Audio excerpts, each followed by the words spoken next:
Today I have the pleasure of speaking with Jim Engdahl. He is the President, CEO, and Director for Star Minerals. How are you today, Jim? I'm just great. Thank you, Tracy, for going through the interview.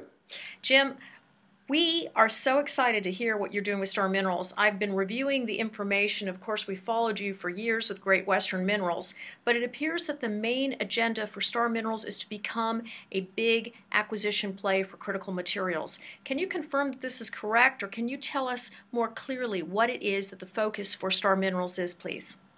Yeah, that is generally correct, Tracy. What me and Gary did when we left Great Western was our intention and agreement with Great Western that we would take some of their core assets that were non-core assets, I should say. Their core assets being Steenkamp, Skrull, and LCM. But the non-core at that time was Hoidas Lake. And as great a property as it was sitting kind of dormant with not a lot of attention to it. And this was something that me and Gary were very familiar with. We've felt and still do that this was a tremendous property. So in doing that, we searched out a company that had some cash because the junior companies in this world are very difficult to raise cash for these days. So we found one with some money in, and that was Star Uranium. We ultimately converted it over to Star Minerals Group, did a consolidation, some cleanup, looked at the core properties, but our core focus was exactly that, was to look for strategic and critical minerals and form them into one company in some form or another.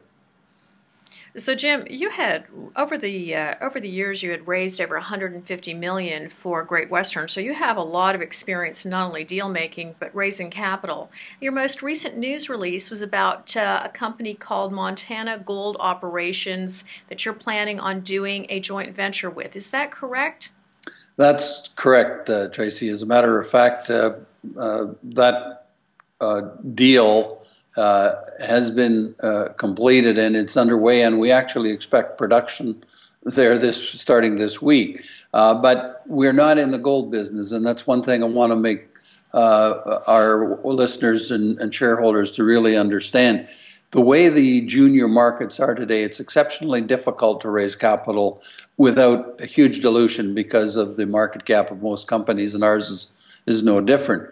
We have a lot of access to a lot of different properties, critical minerals, such as our Hoidas Lake rare earth project. We have a potential project in manganese. We have one in graphite. We also are looking at a couple other rare earth projects, but there's also key, and they're all related to, in some form and fashion, the recent announcement of Tesla's gigafactory on the battery world. Vanadium is another one that we are also very interested in. Well, but the reason for the Montana Bear Gulch gold operation, it's a placer gold, and it's a small operation, but we believe it'll generate us some reasonable cash flow, which will allow us to continue to investigate these projects without diluting our existing shareholders, and at the same time taking them to a reasonable level. So that's really why we got into this, and we were aware of this project from the history before. Can you tell me which properties Star has right now that is directed towards supplying metals and materials for the electric car sector? Well, the metals that they're looking at primarily are cobalt and graphite and lithium.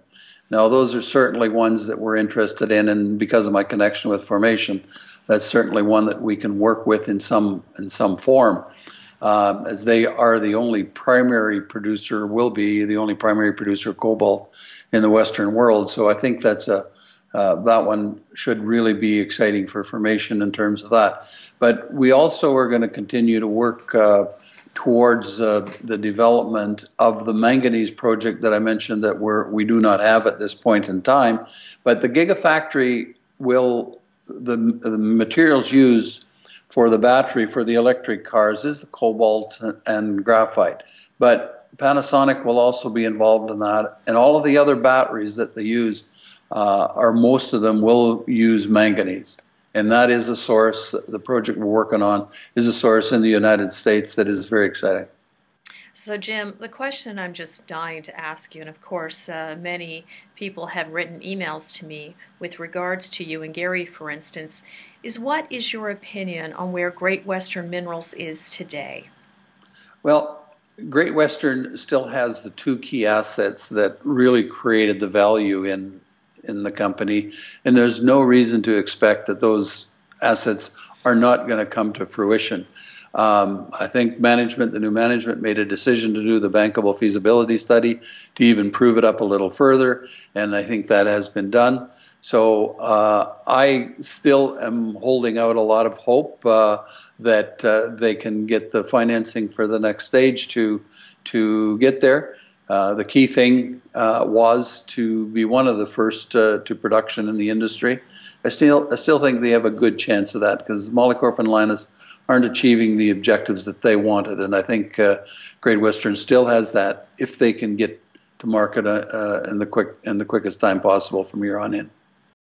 Well, you've heard it here first, and that's Jim from Star Minerals. Jim, thank you so much for joining us today.